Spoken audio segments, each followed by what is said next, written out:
243-002222.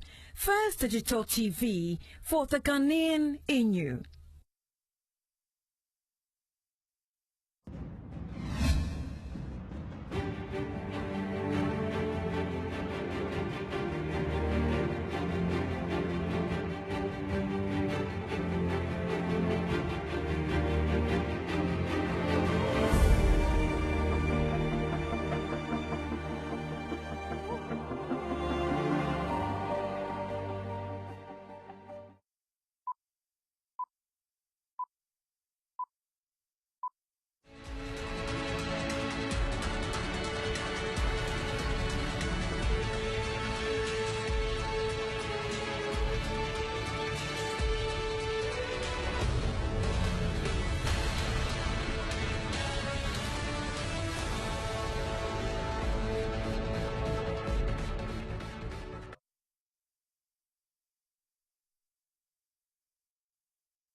Good afternoon. Welcome to News at 1 on First TV.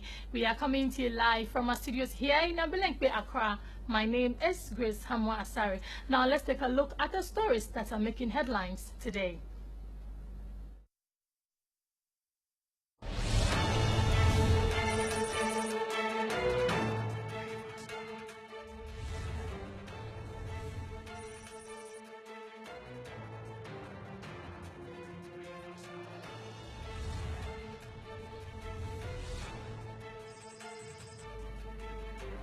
And throw out clueless, visionless Mahama government in 2016. That is what the PPP is saying.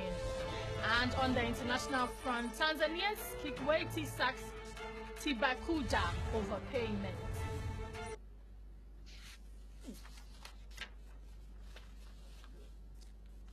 And so these stories and many more we are bringing you in the next 60 minutes. My name is Grace Hamwa Asari, and we are very, very interactive and heavily represented on social media. Send in your thoughts and comments on the bulletin. Find us on Facebook at First Digital News GH, on Instagram at First Digital News GH, and on Twitter at First Digital News GH. You can also log on to our news website www.firstdigitalghana.com. On to our first story this afternoon. Parliament has made its position clear not to create any room for the Electoral Commission to continue overspending its annual budget, especially during election years that the EC spends almost triple of its budget allocation. And these were concerns raised by the chairman of government business in Parliament, backed by some senior members of the minority during the approval of the 2015 budget estimates for the Electoral Commission.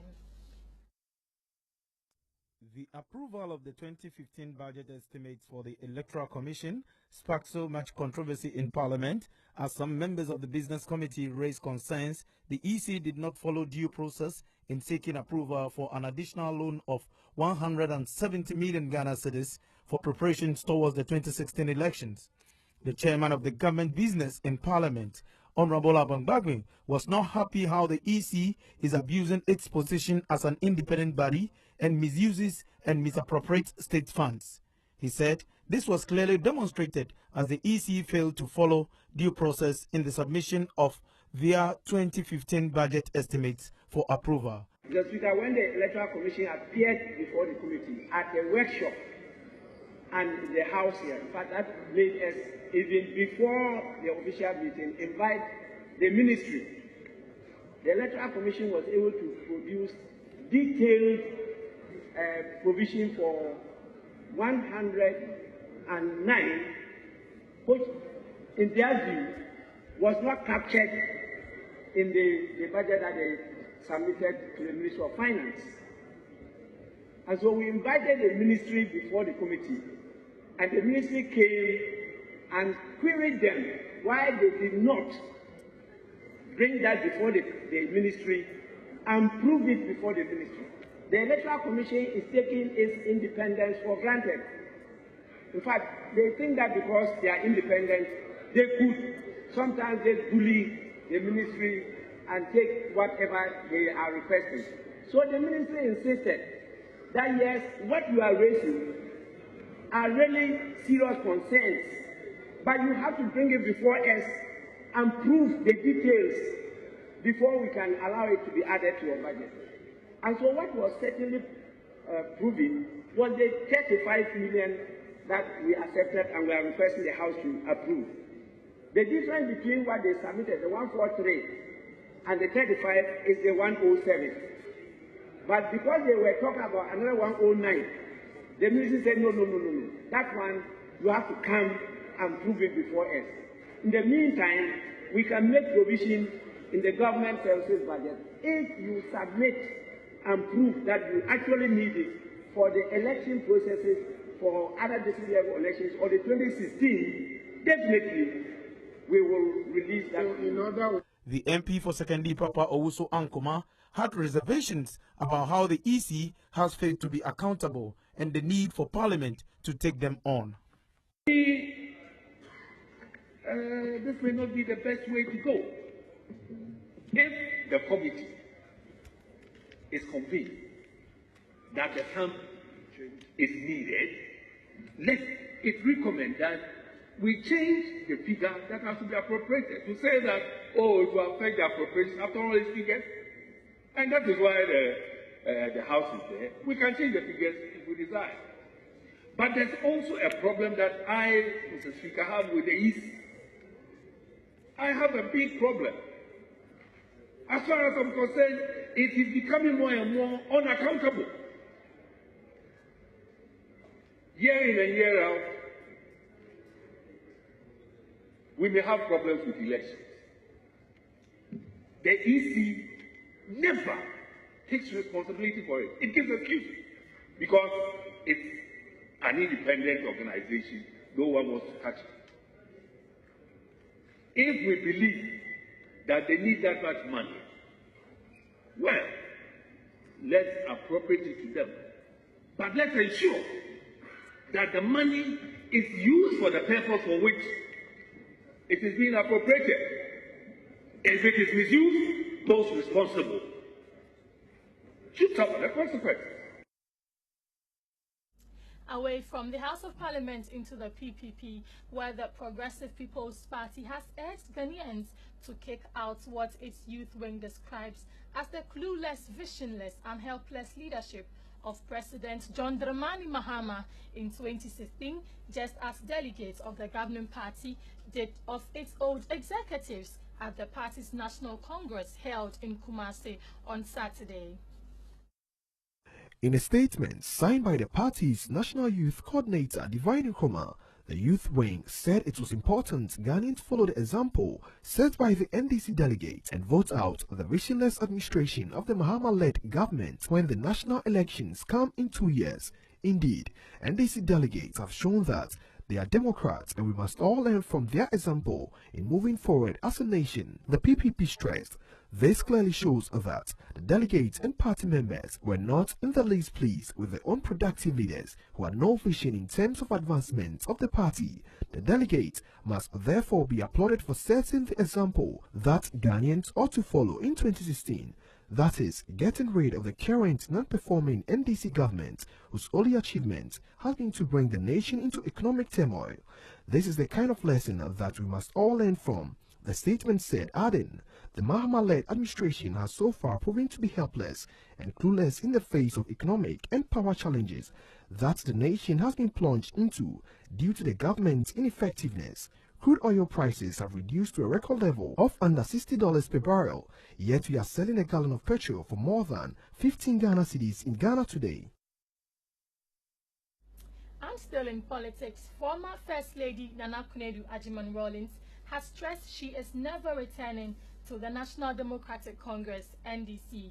Her husband, Flight Lieutenant Jerry John Rawlings, sadly appealed to her at the 8th National Delegate Congress of the ruling party to consider a comeback. The leader of the 31st December Women's Movement has turned down the invitation, saying the main reasons why she walked out of the NDC to be an integral part of the National Democratic Party (NDP) still remain. Even if I find it interesting, I would not escort my husband there. The conviction I had in going to some other places is still there and still relevant, the former vice chairperson of the NDC has said. Speaking to journalists Nanaba Anamoah, she said, "I had been busy the whole day. I had not heard," adding that Mr. Rawlings knows better when it comes to her resolve not to return, though his appeal may have emanated from a good heart. "I work to build NDC," she pointed out, "but even when you build a house because you want to live in it, and you find that robbers have taken over a house, and the house has been desecrated in some way, and you have the chance to move to a smaller house somewhere. If you're not staying there, then that's your problem." And so that was Nana Akufo-Addo Rawlings stressing the fact that she is never returning to the National Democratic Congress, even if her husband wants her to go back. But away from the NDC, unemployment figures in the country is set to go up by marginally as manufacturing companies are likely to lay off more workers in the coming year. According to some chief executive of factories that First TV News spoke to, importing of finished products into the country is more cheaper compared to bringing the raw materials into the country to produce same products. Our reporter Bright Jaka has the details of the story. The manufacturing industry in Ghana plays a major key role in employment of the youth. It also contributes largely to the economy of the country. But since January this year, when the country started experiencing unstable power supply, the hardest hit was the manufacturing sector. Factories that hitherto make profit and employ majority of the unemployed citizens are now struggling to keep the few employees they have, whilst some of these factories are folding up because they cannot cope with the erratic power problems. Some are relocating or closing down. Ghana's population is currently approximately 26 million, but with this total, 12.90% of it is unemployed. However, speaking to Chief Executive Officer of EPPL, Robert Anamoga, he said companies are shutting down, and if government does not move fast to restore sanity in the energy sector for factories to stay in business, citizens may rise up. Certainly, as we speak, we've closed one of our factories down, and we are not the only manufacturing firm that is closing down. There are companies like Top Industries and the rest. It is alarming, and the earlier government wakes up, the better for all of us. If we do not take care, it will get to a point where the citizenry will say enough is enough. All the manufacturing companies have a lot of debts on their neck. Why? Because cost of production is so high. You have situations where if you are importing raw material, you are paying a tax of 10%. You are importing finished product, you are paying 15%. So you can imagine the difference. So why should I waste my time employing factory workers, paying energy that is so expensive, and at the same time not reliable? And so if I just decide that, okay, I'll look at the product that Ghanaians want, and I'll go abroad, I'll go to China, go and get a company to manufacture it, I'll come, I pay 15%, and I get maybe some 5 or 6 marketing people, they go and sell it for me. Whereas if that same product had its factory in Ghana, you'll be employing over 200 or 300 people to produce, and then now on top of it, you employ marketing people to go and sell. Now, because cost of production is so high, what do? I just have to close my factory down, get to China, get some finished products, come and then sell. So we are creating unemployment. Recently, President John Dramani Mahama created a whole ministry for power to ensure that challenges hampering stable power supply is dealt with. But Mr. Anamoga said that will not make any difference. It is just not going to work. I think that we are a country of big English and big talk and less work. So for me, it does not bring any difference. To be honest with you, what we need is reliable energy, and then energy that is affordable. Currently, as we speak, we don't get reliable energy, and at the same time, it is not affordable. He was, however, optimistic that should government pay heed to programs of the International Monetary Fund and implement good policies, 2015 will be a stable year. I'm, however, hopeful that 2015 will be a good year for us. We think that if government is able to implement some of its intended policies in 2015, things would go fine, especially if they go to IMF.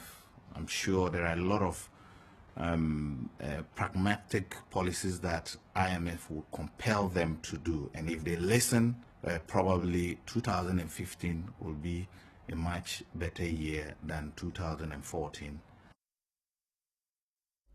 So then, per this analysis, it looks like 2015 is going to be a difficult year, as government has already said, and there's not going to be employment in the public sector in 2015 per the 2015 budget, and now private sector factories are also going to go down. So in our subsequent bulletins, we are going to speak with some labor and employment analysts who are going to fill us into the real issues on whether 2015 is going to be a difficult year when it comes to employment, or we should keep our fingers crossed as things are going to get better. But we are hoping things are going to get better so that the unemployment rate rather comes down for employment rate to go up, so everybody can get something to do.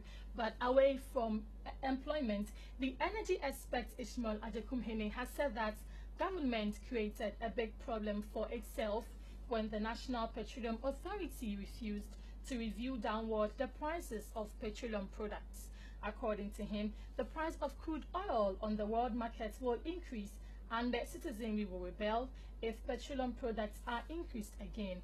He shared these thoughts in an exclusive interview with First Digital News. Government has refused to review downwards the prices of petroleum products in spite of falling global oil prices to enable it to pay off the 412 million Ghana cedis debt piled up as of July this year due to high under-recoveries of petroleum products. So far, the government has only been able to recoup 174 million Ghana cedis, which represents 42% of the amount due to the non-review of prices in the last 3 months up the end of October this year. Brent crude has fallen to about $56 a barrel from $115 in June, sparking widespread calls in the country for a slash in the prices of petroleum products. The National Petroleum Authority has also said that the downward review of petroleum prices could disrupt the supply of services, especially at this time of the year.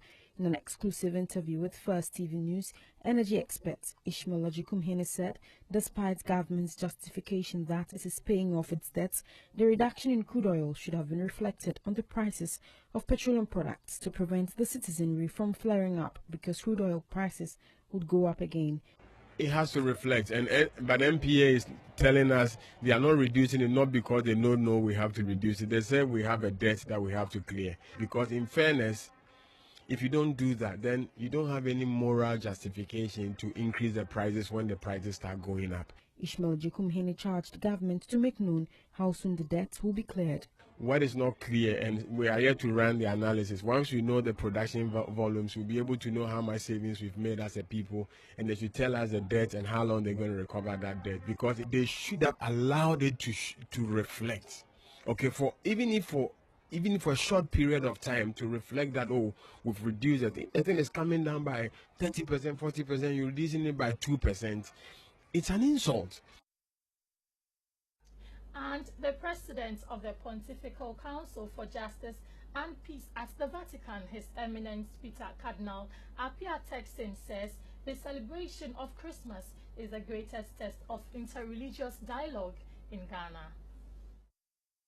He said, invitation extended by Christians to Muslims to join in the celebration of Christmas and also by Muslims to Christians to join the celebration of Eid signaled the understanding Ghanaians had for one another's religious beliefs. Cardinal Turkson stressed the need for Christians, Muslims, and other religious organizations to continue to dialogue to promote peace in the country. He said Ghana needed peace and harmony in 2015, which promised to be a crucial year ahead of the general elections in 2016. He expressed concern over the fact that some people were losing the true essence of Christmas, given the manner in which it was celebrated. Cardinal Turkson, who is based in the Vatican, is in Ghana after undertaking a 3-nation tour of Liberia, Sierra Leone, and Guinea to observe intervention programs against Ebola in those countries. So after almost 30 years without a substantive traditional ruler, Teshie, the capital of Lejokuku Krowo Municipal Assembly, will finally have a representative among chiefs in the Greater Accra House of Chiefs, as preparations are far advanced to publicly outdoor the 14th paramount chief of the area. Our reporter Bright Jaka brings us details of the story. Teshie is one of the fishing communities in the Greater Accra region. The main occupation here has been fishing and some vegetable farming, with some doing their private business as well as some civil service workers. The Lejokuku Krowo Municipal, with its capital Teshie Nungua, is among the new districts and municipalities created in 2008 and was inaugurated on 29 February 2008. But since 14th February 1985, when the paramount chief at the time passed on to glory, the area has been without a traditional head. It's been 29 years since the late chief died. That was on 14th of December 1985. Since then, the town has been plagued with interminable chieftaincy disputes. One about the right or appropriate house to nominate the chief, the right Jasiche to do the nomination, and the appropriate kingmakers to install the chief. A lot of water has passed under the bridge, and now the situation has stabilized.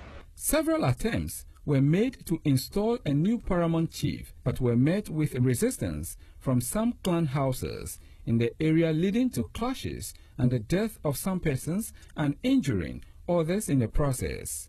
Well, we cannot say they are Langa. They are there. They were contracted to come and create problem, confusion in the place. So they are people who were contracted by a prominent person, an influential, an opinion person, who belong to one of the factions in the Teshie chieftaincy dispute to come and create problem. So that is the information they are giving to us. That was the then Greater Accra Regional Police PRO, DSP Freeman Tete, briefing the press after some unknown assailants who, according to him, were contracted to create troubles, were arrested. The protracted chieftaincy dispute between 6 houses, namely Ni Ashibwewe, Ni Ashikwewe, Ni Ashitewe, Ni Trebiwe, Ni Okpongwe Kamtu, and Okpongwe Lenshi, dragged on for a very long time. Between 2004 and 2005, the Justice Bedu Committee was set up to settle the dispute through arbitration, but this one also ended in a deadlock. But after a long haul of the chieftaincy dispute, reason seems to be prevailing as kingmakers of the Teshie traditional area have settled on a man whose name they decided to keep out of the public domain for now, but described him as a devout Christian to end the 29 years of being without a paramount chief.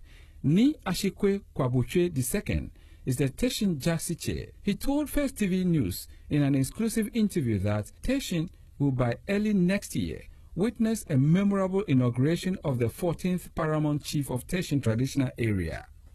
We plan to hold a press conference within the next few days to introduce the newly installed paramount chief to the press and then the people of Ghana. There was No opposition from anywhere. The town is calm. Everybody is silently rejoicing, and they are looking forward to the chief being introduced to them at a public ceremony. So far, nobody has raised a voice or a finger against the installation. This chief is development oriented. He's a peacemaker, and he has promised to reconcile all the splintered factions within the town. We want to rally the people around for development. He has assured us that within 2 years of his installation, Teshi will see a tremendous improvement in its development outlook. And Ghana has criticized government's 411 Ghana cedis million planned spending on the agricultural sector next year, describing it as inadequate to guarantee food security in the country. The Policy Research and Social Enterprise Advocacy think tank argues that resources allocated to the agri sector are simply not enough to turn around fortunes of the dominant economic sector in terms of increase in food production and economic empowerment of smallholder farmers who depend on the sector for their livelihood. The program officer of Send Ghana, Daniel Adote Akai, explained that the budgeted amount is far below expectations compared to the national medium-term expenditure framework for the agricultural sector, and that it poses a serious threat to food security and nutrition. On the surface, we get the impression the 411 million Ghana cedis that has been allocated to fund agric activities in the 2015 operational year is an increase over the figure for 2014, but if we should look beyond the raw figure and interrogate the real value of the budget using dollar terms, that budget is even less than what was injected in 2014. Considering that most capital expenditures are indexed in dollars, Mr. Akai said the budget inadequacy will lead to dire consequences for the agric sector because of the decline in food crop production and the disturbing trend whereby the growth triggers in the country's agric sector are accounted for by logging and forestry. This is a very worrisome trend considering that growth in agriculture is currently accounted for by the logging and forestry subsector, which grew from virtually 0 in 2013 to 16.5 in 2014. But logging basically means depletion of natural resources because it does not put food directly to the table. And still in agriculture, the bouncing cocoa prices from mid-November lows may not prove sustainable as a hangover from stockpiling by processors comes into play by depressing demand, influential analyst Judith Gans-Chase has said. Cocoa futures for March have recovered more than 4% since a month ago, hitting a 5-month low in London of £108.44 a ton and 9-month low in New York of $2,780 a ton.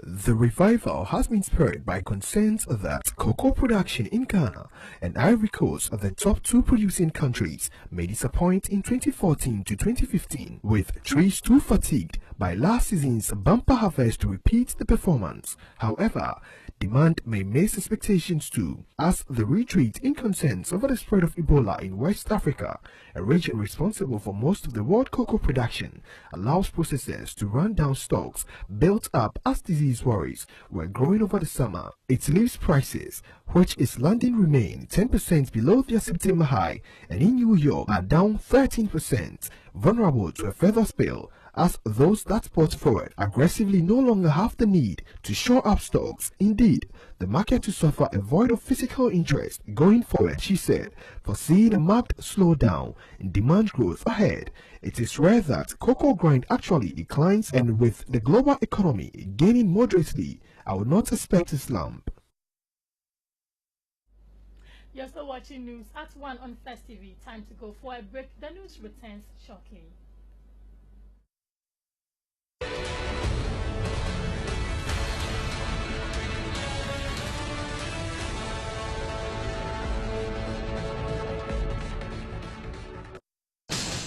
Like us on Facebook at First Digital TV.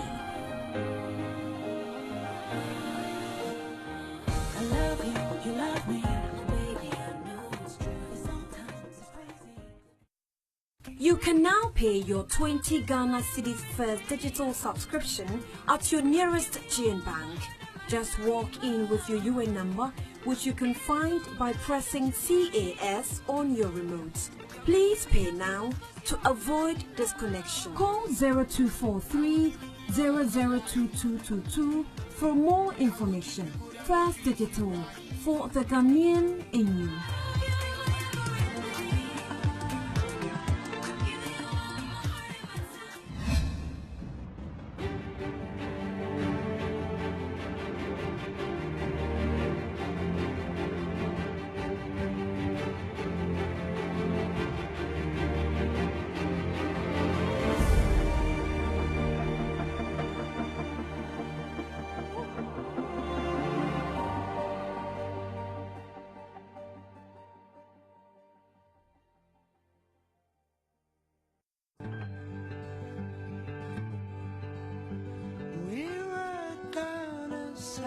This is Nane Foa.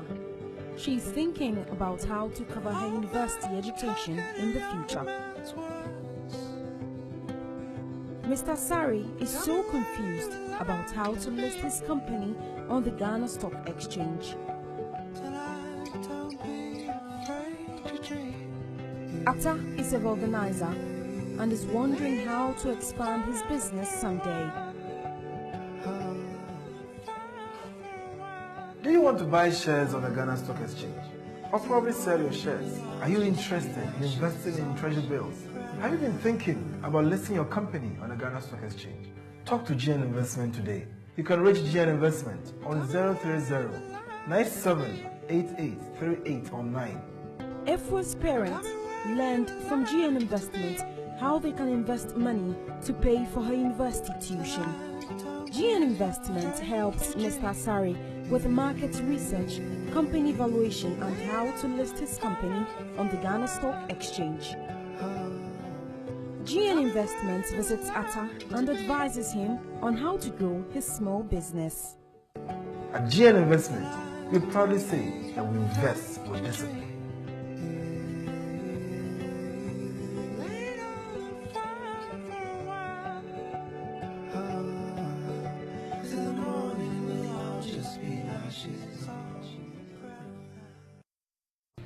Creativity the same.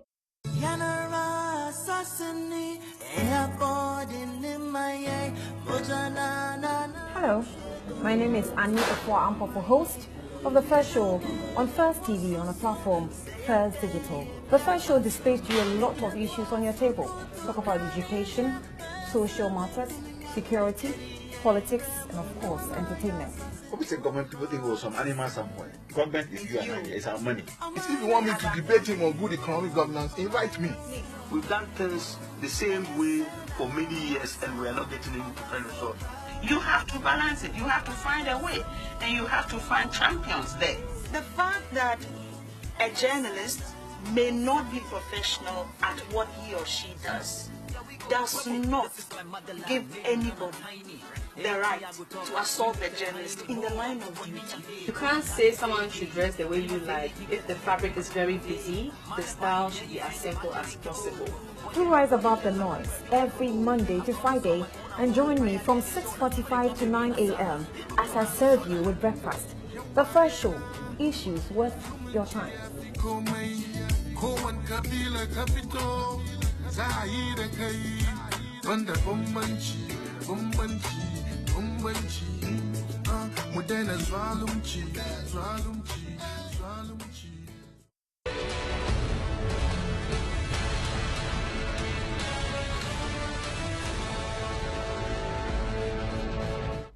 Welcome back from the break. Many thanks for your time. Let's now take a natural resource, environment and governance updates.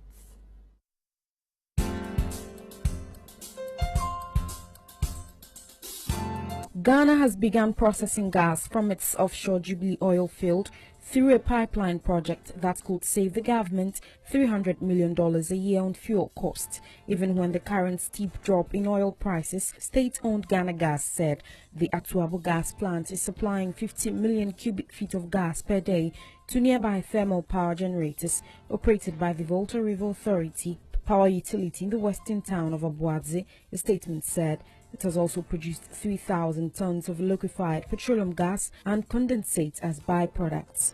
The project, financed by a loan from the Chinese Development Bank and delayed by several months, aims to ramp up production to 150 million cubic feet by the end of December. Ghana suffers from an energy deficit that has led to power cuts for homes and businesses and helped slow economic growth in a country that has seen rapid expansion in recent years on its exports of gold, cocoa and oil. 2 more gas fields are expected to come on stream by 2017 to add to Jubilee, which is operated by British firm Tullow Oil. The Ghana National Gas Company says it has so far spent $728 million on the development of the Ghana Gas Infrastructure Project. It is expected to further spend $272 million to cover the entire cost of a project once touted as a game-changer in Ghana's energy space. The figure is in sharp contrast to claims by Katie Hammond, minority spokesperson on energy, that Ghana National Gas Company has to date expended $1.3 billion on the project. The corporate communication manager of the Ghana National Gas Company, Alfred Ogbami, in a statement released on Friday, said the budgeted cost of the Ghana Gas project is $1 billion. The agreed interest rate on this sum amounts to $300 million.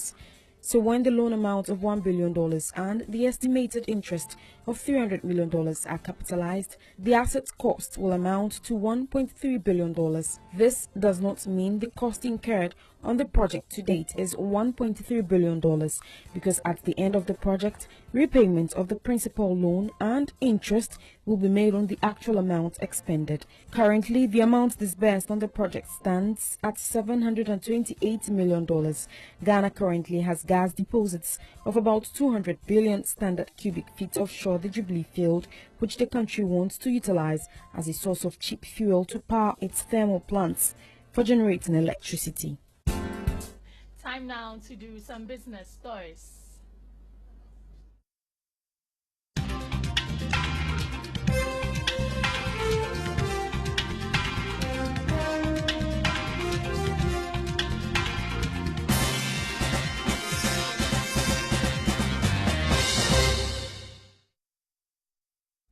In business this afternoon, the National Petroleum Authority, NPA, has given Vivo Energy Ghana Limited, local distributors of Shell Ghana products, up to January 1st, 2015, to transfer 8% of its stake to interested indigenous investors or have its license withdrawn. The order from the industry regulator is likely to start a legal tussle between the authority and Vivo, which took over 82% stake in Shell Ghana mid last year. Already, Vivo Energy has issued a statement in which it is intimating that the transfer of the 8% stake is not a legal requirement to the granting or renewal of a license. Vivo Energy was required to transfer 8% of its total holding in Shell Ghana to indigenous investors as part of requirements and conditions leading to the approval of the takeover in August 2013. Although that transfer was supposed to be done before the takeover could be approved, the National Petroleum Authority, which regulates the oil marketing business in the country, allowed a grace period of 60 days after the company had assured the authority of its resolve to meet the transfer requirement. One such assurance was contained in a letter written in July 2013 and signed by one of Vivo Energy directors, Mr. Augustine Osaibonsu. It was addressed to the Minister of Energy and Petroleum. In the said letter, Vivo Energy acknowledged that the National Petroleum Authority's approval of the transfer of the shares of Shell Ghana to Vivo Energy was subject to certain conditions, one of which was the disinvestment of 8% of the latter stake to indigenous entities. And Ghana's high interest rates regime can be checked if commercial banks begin to compete more on a larger scale, Director of Operations of Republic Bank, Robert Lehunte, has said. Financial experts believe such a move would help banks to take on more risk and also reduce their interest rates. The interest rates in most banks range between 28 and 35%, while savings and loan companies charge between 45 and 120%. Banks in the country could undertake bigger financial risks and finance long-term projects if there were larger and more competitive banks in the industry. A lot of the problems that people have been identifying is the fact that banks are not looking to take risks, the fact that banks are only dealing with short projects, the fact that their net interest margin is large. A lot of those things could actually be reduced if the banking sector becomes a lot more competitive, and you have more competition, you will have larger banks competing against each other. Lehunt said Ghana has close to 30 universal banks. Government should not succumb to mounting pressure by sections of the public for fuel prices to be reduced. Senior Hosi lobbies for bulk oil distribution companies BDCs has said the over-recoveries being realized in the wake of falling crude oil prices, he said, could help government clear a debt backlog of some 1.5 billion Ghana cedis it owes the various BDCs. The 2015 budget has only 50 million cedis for petroleum subsidies, and we have a 1.5 billion cedis problem. How is government going to pay for it? He asked. It is obvious that this over-recovery is a major mechanism for paying. God has been good to the economy in that prices have been falling and consumers are screaming. But when prices were rising, the TUC and others were rather fighting for government to subsidize. So if prices are going down, I think it is only fair that we balance it out and make sure we have a mechanism to clear the backlog. Senior Hosi warned that if we don't have a clear mechanism, which the banks now see as the over-recovery for paying the debt, we will dump in funding confidence again and we will go back to June. This is not politics. So the earlier everybody stops the politics about petrol, the better. Oil prices have gone down by half since June, due mainly to slowing economic growth in developing nations, particularly China. On Monday, the price of Brent crude was just above $61, while WTI crude oil was $56.52. Saudi Arabia, a major producer and key member of the largest oil producing bloc, OPEC, has hinted that the falling prices are temporary. As such, Chief Executive Officer of GN Bank, Patrick Animal, argues that Ghana should not be in a rush to reduce prices. The world market prices will not fall forever. The price will go up again, so it is better we leave it as it is, so it becomes a cushion in case the world market prices rise again. The business news is proudly brought to you by GN Bank. Visit the over 130 branches of GN Bank across the country for exclusive and customer-focused banking. Call them on 0302 218 855 or 0202 220 360. GN Bank is everywhere you want to be, and we still remain the People's Bank. On the first market this afternoon, we find out how the cedi is faring against some major foreign currencies.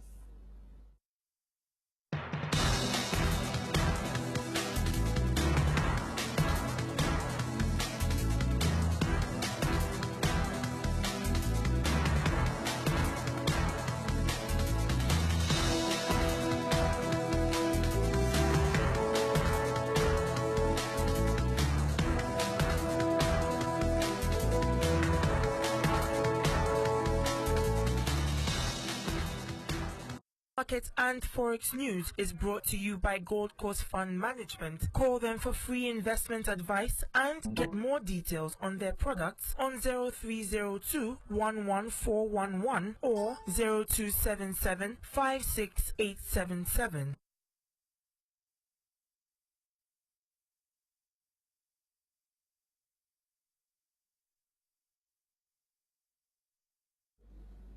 And in the studios of Sports 24, Akosia Amwa is standing by with news from the world of sports.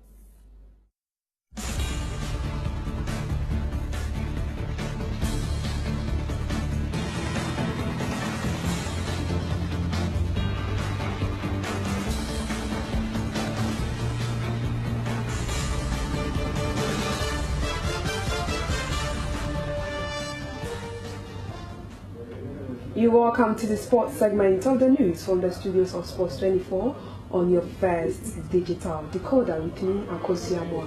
On to my first story this afternoon. Ghana Premier League champions and representatives at next year's CAF Champions League competition, Asante Kotoko will face Larion side East End Lions in their opening match of the preliminary stage. The Porcupine Warriors will face their opponent away before hosting them in the return encounter at the Baba Yara Sports Stadium in Kumasi. Accra Hearts of Oak will also represent Ghana in the CAF Confederations Cup competition, will play their preliminary match against AS Police of Benin. The Phobians, who are previous winners of the competition, will play as host in the first leg of the fixture before going away to face their opponent in Benin. Both matches are scheduled to be played in the weekend of February 13th to 15th, with the second leg scheduled to be played 2 weeks after. Well, to some other stories, Sports 24 can confirm that Ghana head coach Ivan Grant has left AC Milan midfielder role, Mike Lassian and Sule Muntari of his preliminary 31-man squad for the 2015 African Cup of Nations. Our sources reveal that even though Grant spoke to both players, the general consensus was that both players are on suspension from the Black Stars following the event in 2014 World Cup. More time will be needed to iron out issues ahead of a return to the team. Sports 24 also understands that had Kevin Prince Boateng, currently ruled out of through injury, had been fully fit, the Schalke 04 midfielder would have also missed the cut for the same reason, since he is also on suspension from the Black Stars. So on to our international story for the day. Jose Mourinho believes Chelsea's 2-0 win at Stoke, which secured top spots in the Premier League at Christmas, was worth more than 3 points. John Terry and Cesc Fabregas weighed in the 2 goals that moved Chelsea 3 points clear on top of Manchester City. These victories, I mean, more than the 3 points, because to win and to get the 3 points, the players need to find the right spirit, the right mentality, and we did that today. The players were fantastic, and to win here, you must be really a very good team with the capacity to adapt also to their style of play, which we did, in my opinion, very well. Was that one of the best performances that you've seen so far this season from your team? We had fantastic performances. That's why we are top of the league after 17 matches, 9 of them away at home, and we are doing very, very well. But it was a solid performance. It was a performance where every one of my players played really well, and the team as a team looks solid and compact since the beginning. Was it as physical as you thought it was going to be? You got animated at times, especially in the first half. You know, at that time I felt the tackle was a bad one, but if it was a bad one, it was the only one. So if the referee didn't decide not to give the red card and he lose the control of the game, that's a problem. He decided not to give the red card, but he kept control of the game.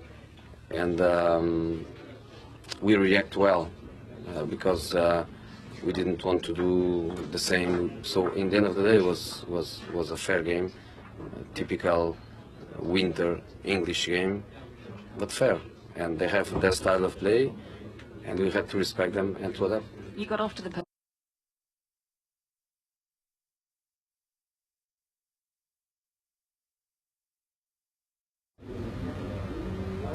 That's all for sports this afternoon with me, Akosi Amwa. On behalf of the production crew here in Sports 24, we wish you a Merry Christmas and a prosperous New Year. We now cross over into the studios of First TV, where Grace Asari stands with entertainment news. Please do stay.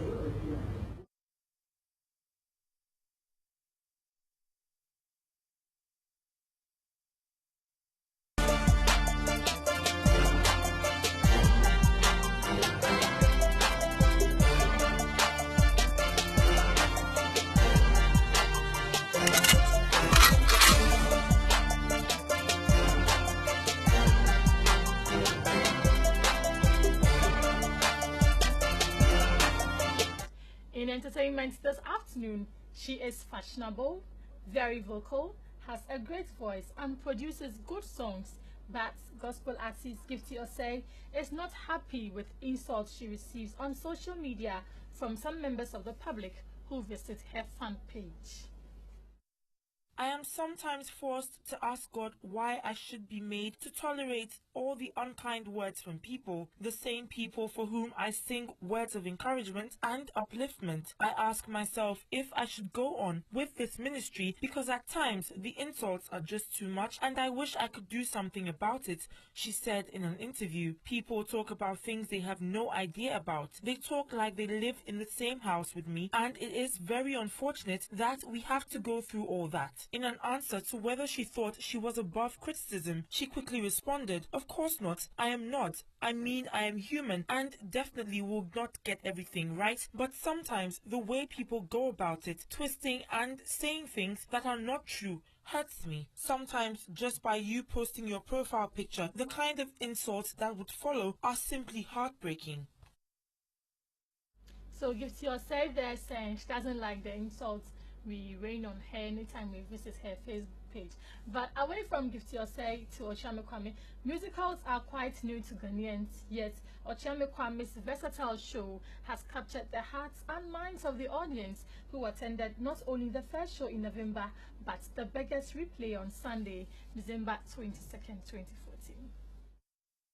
The second edition of the show, which was by special request, had hundreds of people clamoring to be a part of the musical experience at the National Theatre. The 3-hour show had a brilliant opening with Okyeame Kwame in military gear descending from the sky onto a dance scene on the stage as dancers from the Noyam dance group helped him off the supporting rope in a well-choreographed act. The singing started right from there as OK's Mr. Versatile went loud through the speakers of the auditorium with the soothing support of Stars of the Future Season 2 winner Adina. The concept of the versatile show Beggars Replay is a repeat of the previous one, revolving around the politician played by Echo Smith Asante, the pimp played by Okyeame Kwame, the policeman played by Roland Adom, the pastor played by Obrimpong Ejapong, and then the prostitute played by Pearl Daki. The musical explained the intricacies of survival in life from the bottom up,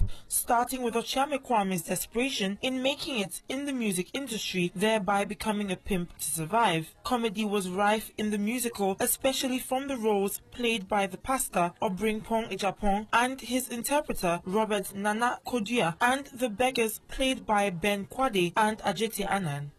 You said that you would cross the sea with me, but even through my tears, you drowned. And you said that you would bring the sun to me, but now there's heat between the two of us. You melt down to the ground. It's you that broke my world in two. Away from entertainment, let's now take our other reports.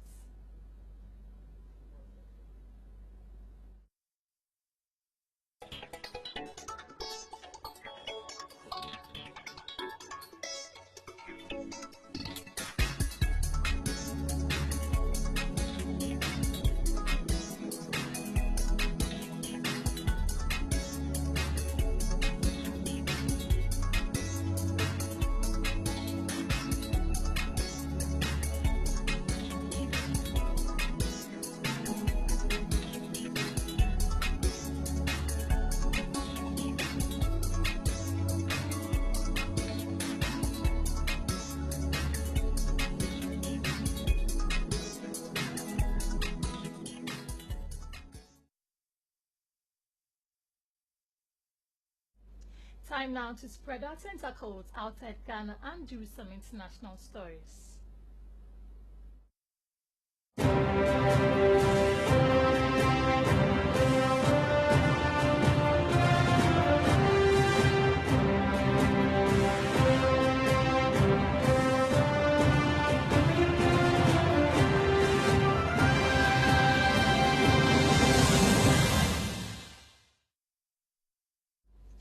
In Uganda this afternoon, the first ever trial of an Ebola vaccine in Africa shows promising initial results according to a report in the Lancet Medical Journal. Scientists say it is a crucial step as other vaccines have shown lower levels of protection in African populations. Tests involving Ugandan and American volunteers reveal the vaccine is so far safe and generates an immune response in both populations. It also provides reassurance for other trials currently underway, they say. And still on the international front, Tanzania's President Jakaya Kikwete has fired a senior government minister accused of wrongly taking $1 million from a businessman. Land and Housing Minister Anna Tibaijuka had not shown due diligence when she took the money, he said. Ms. Tibaijuka, a former UN official, denies any wrongdoing. She is the latest casualty in a corruption scandal that has rocked Tanzania's government and energy firms straining relations with donors. On 17 December, Attorney General Frederick Wareyma resigned after MPs accused him of authorizing the fraudulent transfer of about $120 million to an energy firm. So that's all we have for the news this afternoon. But before we go, let's take a look at the stories that made headlines. And food security at risk as 411 million Ghana cedis agri budget not enough. Mahama slashes parliament's budget by 30% and MPs are furious. Throw out clueless, visionless Mahama government in 2016, the PPP is saying. And Tanzania's Kikwete sacked Tibaijuka over payment.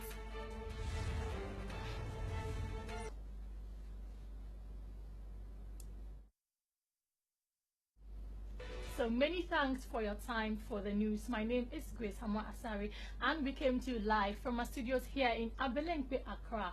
You can log on to our news website www.firstdigitalghana for more updated news.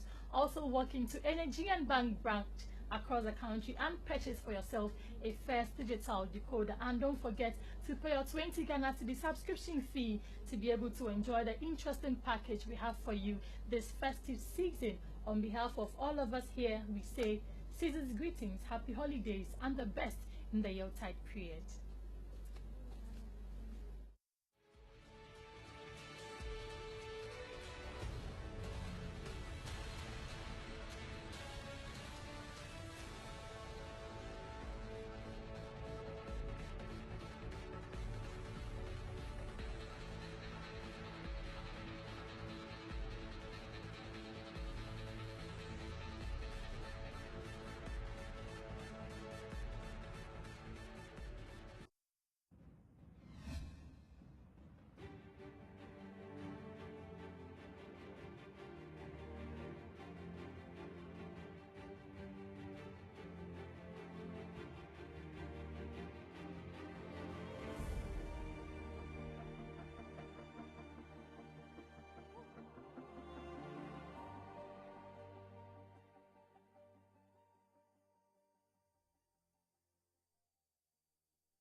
Creativity, they say, is the spice of life.